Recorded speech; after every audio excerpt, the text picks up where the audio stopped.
Hey everybody, this is Don again. It is Sunday afternoon in the park, approximately 3:30. One thing we're not going to have to worry about today is the sunlight interfering with the video because it's a cold, gray day. It almost looks like we're going to have snow, but I don't know if it's any in the forecast. So today's topic is a little bit easier to talk about, sort of interwoven. I was thinking about yesterday's video when I said what makes a great manager. And today I wanted to talk about what makes a great employee. But that's not the way I want to address the subject. What I want to talk about is passion. So, following your passion is probably the most important thing to being a great employee, because the summary of the whole thing is you have to love what you do. Now, I've been a recruiter for 10 years, and there have been great times, there have been crappy times, but I love what I do. And why do I love what I do? Because I talk to people, I make connections with people, I help people advance in their lives. I help people be happier with what they do, So that, for me, is the kicker. Obviously, I get paid for what I do. That's important as well. But the best part of it is seeing those people who get a new job and really love, the whole situation and move on to something even greater. And then a couple of years later, they move on to something else. But I was an important stepping stone in their career. That's what's great. So maybe there's something else that I could discover that I might like doing even more than this. But for right now, I'm happy with doing what I'm doing. And how many times do you see on LinkedIn the posts about employee dissatisfaction? People don't like what they do. So what ends up happening? People compromise. People end up having to compromise with what they do. And that is a terrible thing, because that's not following your passion. That is making a choice, surviving, not thriving. And that is so important. How do you figure out what your passion is? That's probably the most important step of the whole process. How do you figure out what your passion is? Maybe you discover it by accident. Maybe you do a search. Maybe you observe others. Maybe it just comes to you in a dream. I don't know. But how do you discover? And I'm talking here to the younger people in this video, because so much is made these days of how hard it is for people to get by. I see videos of millennials complaining about it's so much tougher than it was for the baby boomers. Maybe that's true, I don't know. I don't know what their evidence is. But I know for a fact that I see lots and lots of people every day making posts talking about self-improvement, getting 1% better each day, and finding your passion. And I applaud those posts. There's nothing wrong with that exercise, doing that exercise to find exactly what it is that makes you tick. And the younger you are when you find it, the better off you'll be. Now, there's some great examples. Like, I used to recruit for software engineers all the time, and they love what they do. Every single one of them loves to code. Coding is probably, I'm not sure how difficult a skill that is to acquire, because I don't know how to code. But I do know that I have some of my 12-year-old students that I work with on tutoring who already know how to write Python and this kind of thing. So it can't be that hard. So it's just something you have to work on. Now, when I have interviewed software engineers, they talk about how much they love to code. And I love hearing that. And I see profiles of people all the time when I'm searching to fill positions, or just when I'm scrolling through profiles just to see who people are. The passion that they express for their professions. It's fantastic. So if you are at a job, is it the job or is it the the work itself that makes you dissatisfied. I think that's the most important thing that you have to discover for yourself.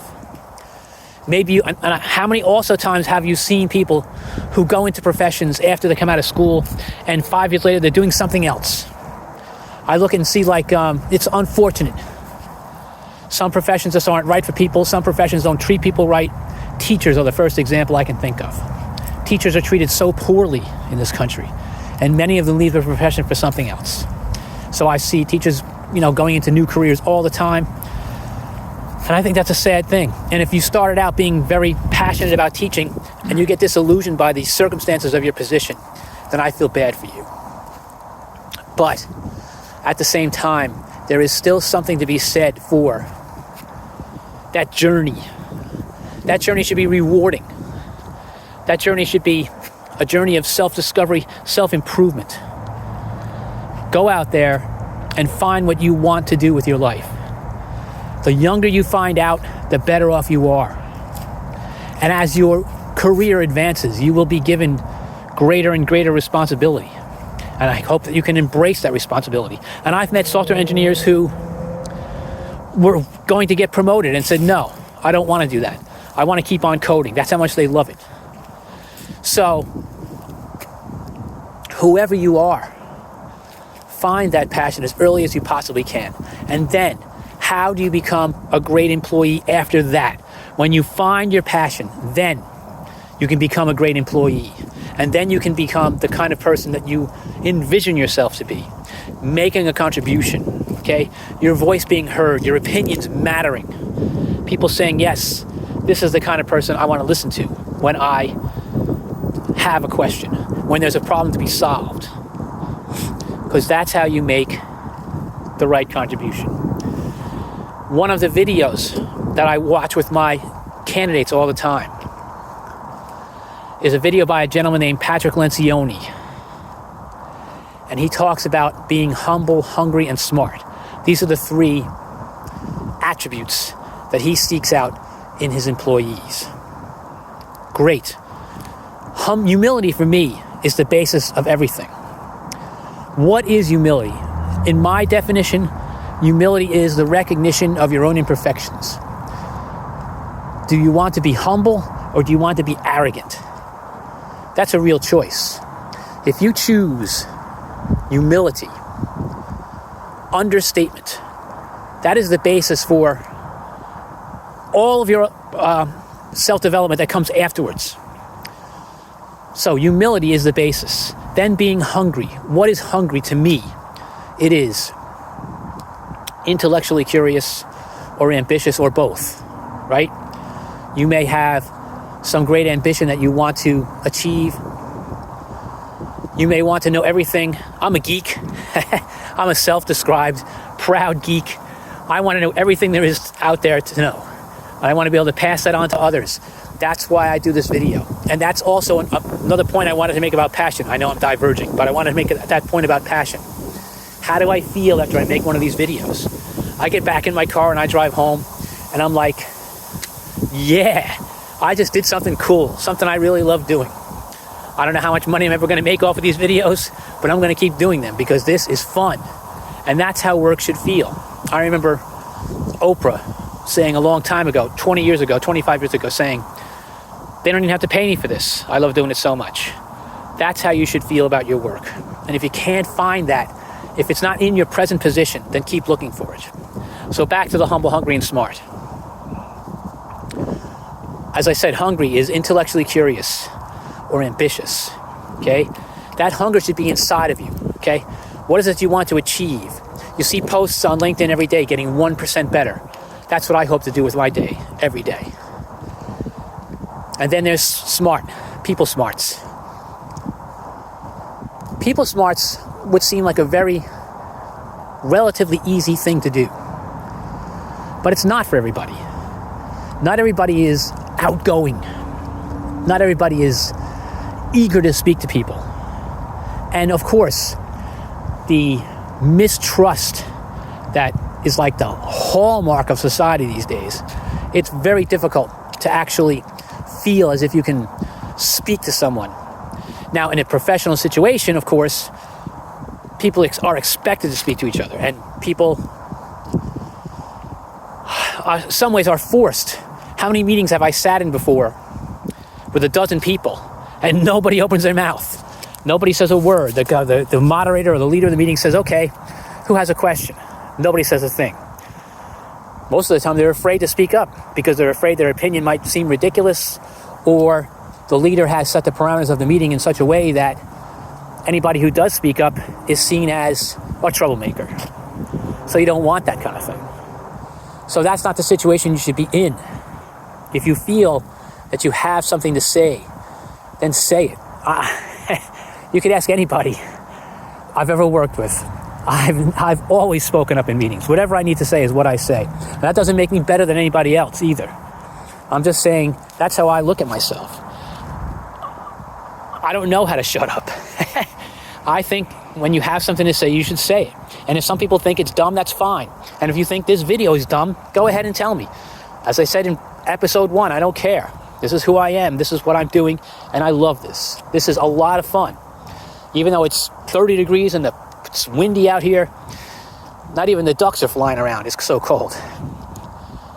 But I still love this. So, in summary, be who you need to be. Your own drive, your own ambition, your need to be heard, that should all be a part of your day. That should be something you want to live up to every single day. I applaud anyone who makes that effort at self-improvement. And another thing they say on LinkedIn all the time too is self-improvement isn't comfortable. Self-improvement is something getting out of your comfort zone and making yourself that little, that cringy type feeling you might have in yourself as a result of trying something new. That's okay. There's nothing wrong with that. That's part of what you have to do. That's part of life. That's part of growth. Growth is something that happens organically. It may not always be comfortable, but it has to be done. And the more often that you step outside of that comfort zone of yours and make an effort at growth, then the more you will find yourself feeling satisfied with your own life. And I hope that everyone hears this and takes something from this and understands that all I have for anyone who wants to talk is good intentions. And that growth and passion are the fuel for advancement. Thank you all. Have a great afternoon.